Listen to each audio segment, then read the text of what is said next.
Et votre invité aujourd'hui en direct sur Boursorama, c'est Olivier Beaumont. Bonjour. Bonjour. Journaliste grand reporter au service politique du Parisien aujourd'hui en France. Vous publiez Dans l'enfer de Montretout aux éditions Flammarion. Merci d'être là avec nous en direct sur Boursorama. Alors ce livre retrace voilà, sur plusieurs décennies cette saga, ce clan Le Pen, une saga politique hors norme. C'est vrai que qu'on aime ou qu'on n'aime pas, cette famille politique, elle est quand même hors norme. Voilà, Oui, c'est vrai, j'ai voulu un peu percer les secrets de cette maison, puisque ça fait maintenant 40 ans qu'on entend parler de Montretout. C'est la maison des Le Pen, qui a été héritée dans les conditions contestées à l'époque. Tout le monde s'en souvient un peu, mais c'est le fameux héritage Lambert qui tombe du ciel comme ça pour Jean-Marie Le Pen. Et donc il hérite de cette maison, cette maison et aussi de la fortune de Lambert. Qui va une propriété plus qu'une maison. Hein. Une propriété, une demeure, exact, dans un parc de 5000 m², sur le rocher de Saint-Cloud, avec une vue incroyable sur Paris. Et c'est vrai qu'elle va donner la liberté à Jean-Marie Le Pen de pouvoir faire de la politique sans pouvoir se soucier des contingences financières. Et cette maison, c'est la maison de la famille Le Pen, mais c'est aussi la maison du pouvoir politique, puisque les bureaux de Jean-Marie Le Pen sont au premier étage de cette maison. Et c'est aussi la maison de l'argent, puisque c'est le siège de Cotelec, le fameux bras armé financier du FN, qui finance encore d'ailleurs la campagne actuelle de Marine Le Pen. Jusqu'au dernier moment, on ne savait pas trop si Cotelec allait donner l'argent. Hein, exactement. Bon, cette demeure pour vous, c'est un personnage à part entière. Tout à fait. Et pour comprendre cette famille Le Pen, il faut comprendre tout ce qui s'est passé dans cette propriété sous Napoléon III. Qui a été construite par Napoléon III pour son chef de cabinet. Au départ, c'est un lupanar. Exactement. Napoléon III avait la réputation d'aimer les femmes. Et c'est vrai que l'Élysée était devenu un lupanar. Il y a eu des écrits là-dessus, notamment de Victor Schœlcher. Et c'est vrai qu'il va offrir cette maison à son chef de cabinet, Jean-François Mocquard. Et il va déplacer les plaisirs de l'Élysée dans la maison de Montretout. Et c'est vrai que c'est un personnage à part entière. Et pour bien connaître ce que sont les Le Pen, le rapport qu'ils ont entre eux, cette violence qui est toujours sous-jacente entre eux, cette violence politique, symbolique, et il faut passer par cette maison. Parce que c'est la maison de toutes les transgressions de la famille Le Pen et c'est la maison de toutes les ruptures avec les départs de Pierrette au milieu des années 80, de Marie-Caroline à la fin des années 90 qui va choisir de rejoindre le clan du Félon Bruno Maigret et aussi le départ de Marine septembre 2014 après y avoir passé 38 ans. Et puis c'est aussi la maison qui a accueilli 3 générations de Le Pen, Jean-Marie Le Pen, Marine Le Pen et Marion Maréchal Le Pen qui a grandi dans cette maison. Bon. C'est intéressant ce thème de violence. Il y a une forme de violence qui règne dans les rapports humains, familiaux, dans ce clan qui se déchire, qui se rabiboche. Tout ça se passe à Montretout et s'inverse quand on vous lit souvent dans la tragicomédie aussi. Dans la tragicomédie parce que Jean-Marie Le Pen, il a toujours été dans le mélange des genres entre la famille et la politique. La politique s'est invitée matin, midi et soir dans cette maison. Toutes les réunions stratégiques du Front National se tenaient dans cette maison et c'est vrai que ça a eu des conséquences pour la famille puisque c'est pour cette raison-là que Pierrette s'en va. Elle avait assez de voir tout le banc et l'arrière-banc du Front National défiler dans sa maison et presque même dans sa chambre. Et c'est vrai que Marine Le Pen va se façonner comme ça pendant de longues années à l'ombre du pouvoir paternel où elle va voir l'exercice, la façon de diriger un parti et c'est vrai qu'elle va beaucoup s'en inspirer elle aussi après dans sa propre conception du parti. Bon, avec aussi, ça dit anecdotique mais avec de grandes réceptions, fastueuses, incroyables. Et encore une fois, kitsch aussi, avec parfois 5 km de saucisses, c'est ça pour les invités, c'est ça. Un gâteau de 3 000 €. Jean-Marie Le Pen, il adore les fêtes et c'est vrai qu'il a la réputation d'être un peu il est de Picsou de Montretout. Il est très, très soucieux de son argent, mais il y a quelque chose pour lequel il ne dépense pas, il ne compte pas la dépense. C'est en effet, c'est les grandes fêtes de Montretout qui souvent se tenaient l'été, au mois de juin pour son anniversaire, et où tout Paris, people, médiatique, politique, défilait à la maison dans le parc de Montretout. Enfin, tout Paris politique de son bord. De son bord, mais aussi au-delà de ça, puisqu'on a vu aussi des personnalités comme de la gauche ou des relents un peu qui venaient, c'est des notables, des aristocrates, des notaires, des avocats. Pas de premier plan. Pas de premier plan, non. Mais beaucoup de personnalités issues en dehors du Front National se sont aussi rendues à Montretout, non pas pour les fêtes, mais de manière beaucoup plus discrète, puisque Montretout, c'est la maison des secrets aussi. Et Jean-Marie Le Pen a beaucoup reçu, notamment Bernard Tapie, on parle de la gauche, mais aussi... Qui a toujours contesté Bernard Tapie. Qui a toujours contesté, mais les faits ont été vraiment... Des législatives de 93, en fait, il y a une triangulaire dans la circonscription de Bernard Tapie, et Bernard Tapie veut s'assurer que Jean-Marie Le Pen maintient bien son candidat du Front National, qui permet à lui, à Tapie, de gagner, mais Patrick Buisson... Oui, plus récemment, en 2007. Exactement, Patrick Buisson, qui connaissait Jean-Marie Le Pen depuis très longtemps, puisqu'il avait même fait les mémoires, une hagiographie même de Jean-Marie Le Pen au début des années 80. Il se rend à l'initiative de Nicolas Sarkozy à Montretout pour sonder un petit peu Jean-Marie Le Pen, mais Charles Pasqua aussi s'est plusieurs fois rendu à Montretout, et voilà. Et même Montretou a même accueilli un dictateur africain, en la personne de Jean Bedel Bokassa, qui n'a pas offert de diamant. Non, mais qui a offert une épée, une réplique de l'épée de son sacre à Jean-Marie Le Pen. Bon, Marine Le Pen, on apprend, en tout cas vous expliquez, pourquoi est-ce qu'elle déteste cette maison. En même temps, elle y a habité pendant longtemps, jusqu'en 2014. Elle part, elle a 46 ans. Elle a fait quand même plus de 30 ans. 38 ans. 38 ans dans cette maison, parce que c'est une maison qui lui a procuré un confort matériel indéniable.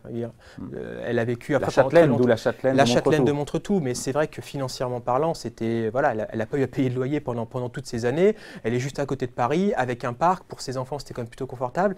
Mais en même temps, c'est vrai qu'elle dit que Montretout, c'est pas mon histoire, puisque finalement, son rapport à cette maison commence par un malentendu, l'explosion des appartements de la famille Le Pen, la Villa Poirier en 1976. Et donc, à l'époque, elle a 8 ans, c'est un traumatisme pour elle. Et donc, elle débarque dans cette maison de Montretout, qui est froide, qui est glaciale. Elle perd tous ses repères, puisqu'elle perd ses copines d'école et son quartier. Et voilà, elle arrive dans cette maison froide qui sent la mort même, puisque Hubert Lambert est mort dans cette maison. Et c'est la maison aussi où elle va voir sa maman partir à la Cloche de Bois, octobre 1984. Et le soir, elle rentre des cours et elle rentre que maman est partie, que les armoires sont vidées et elle ne va pas revoir sa mère pendant 15 ans. Mais entre 1984 et 2014, il s'écoule 30 ans, elle est quand même restée. Donc détestée quand on reste, il n'y a pas une... Mais oui, mais c'est tout le paradoxe, parce que c'est il y a le confort matériel qui est indéniable. Et puis c'est vrai elle vivait avec ses sœurs. C'est vrai que l'épisode, le traumatisme du départ de la maman a fait qu'elle s'est énormément rapprochée de ses sœurs. Et voilà, et elle vivait au deuxième étage de la maison.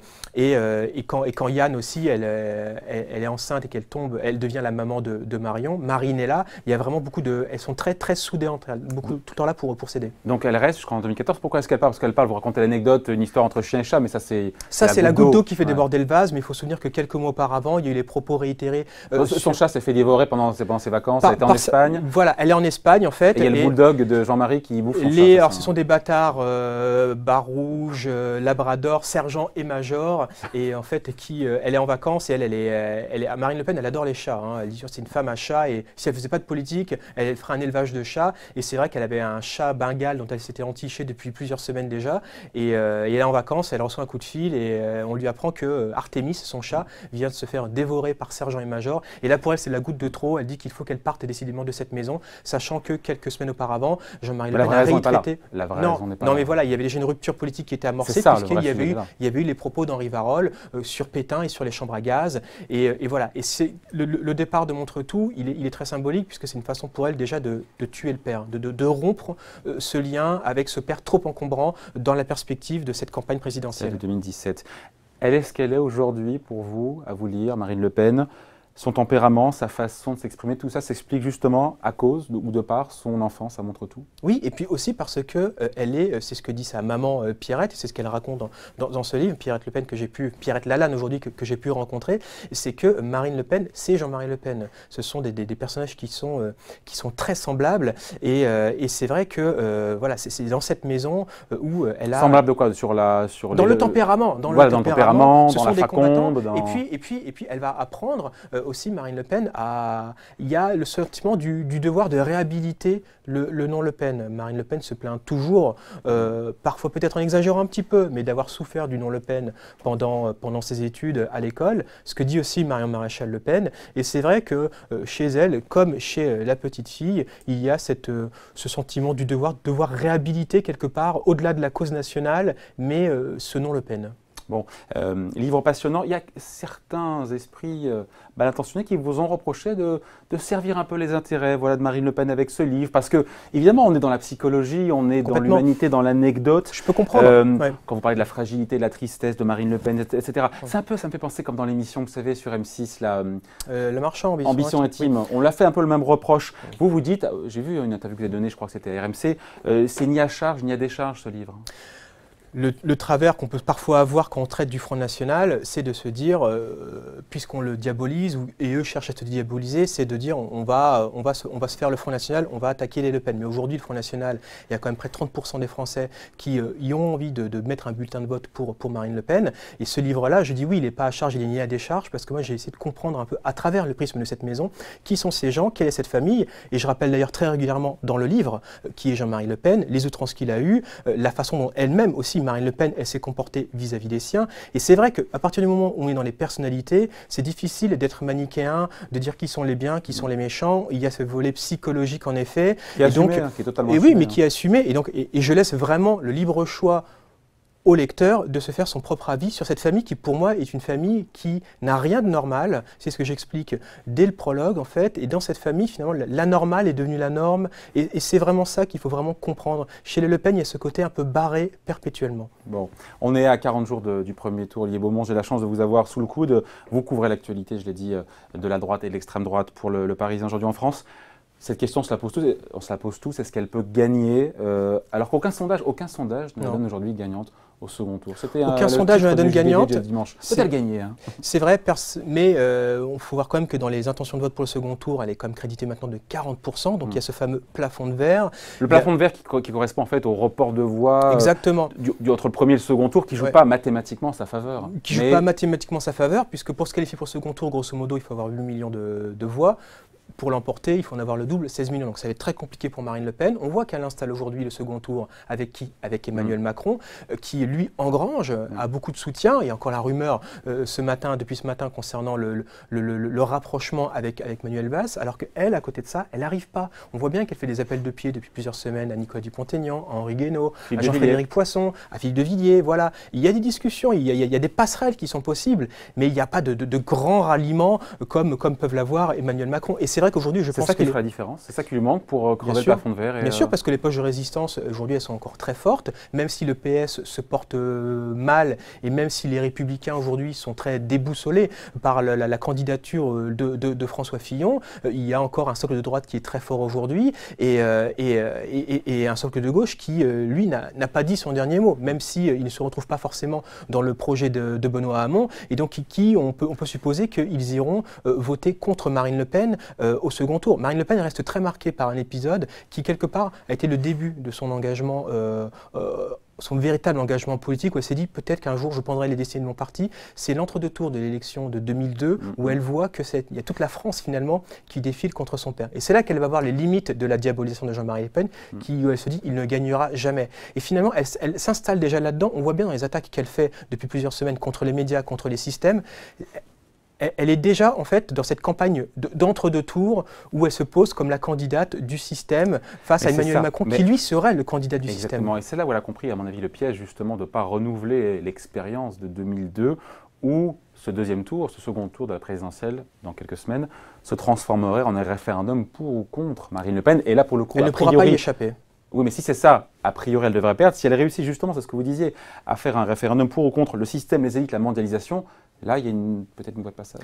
Avec un écueil quand même qui est très compliqué pour elle, elle le sait bien, c'était déjà un problème en 2012, c'est cette fameuse sortie de l'euro qui aujourd'hui est rédhibitoire pour encore beaucoup de Français, qui est un épouvantail pour une catégorie de Français qu'elle n'arrive pas à séduire aujourd'hui, c'est l'électorat retraité, qui est un électorat qui pèse énormément, qui vote majoritairement à droite aujourd'hui, et quand bien même François Fillon venait à être éliminé dès le premier tour, je ne suis pas sûr que cet électorat retraité se reporte vers Marine Le Pen, puisque pour eux, la sortie de l'euro, c'est vraiment quelque chose qu'ils redoutent énormément. Il y a beaucoup de gens aussi aujourd'hui qui sont effrayés par l'euro, qui ont envie d'en sortir, mais en tout cas aussi beaucoup qui n'ont pas envie de quitter la monnaie européenne. Bon, est-ce que vous pensez que, la question, c'est pas facile à répondre à ça, mais est-ce que les électeurs du Front National ont lu le programme de Marine Le Pen? C'est une question qu'on peut se poser. Hein, je pense que pour eux, le sujet, il est ailleurs. Il y a une envie de renverser la table pour faire régulièrement, en effet, couvrir les meetings du Front National et aller même à la rencontre sur le terrain des électeurs du Front National.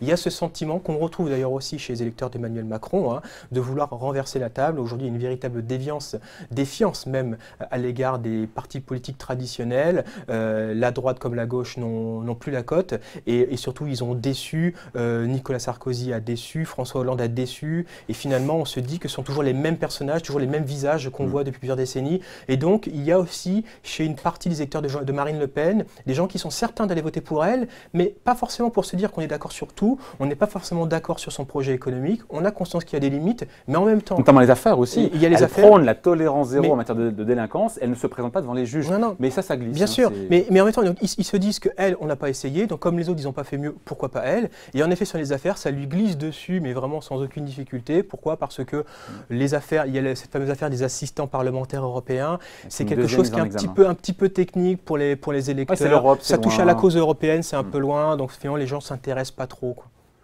Bon, elle tape dur, vous l'avez dit, contre Olivier Beaumont, elle tape dur sur Emmanuel Macron, parce que quelque part, c'est son antithèse, c'est l'adversaire politique idéal pour elle. D'ailleurs, elle dit bien les mondialistes, les patriotes. Tout à fait.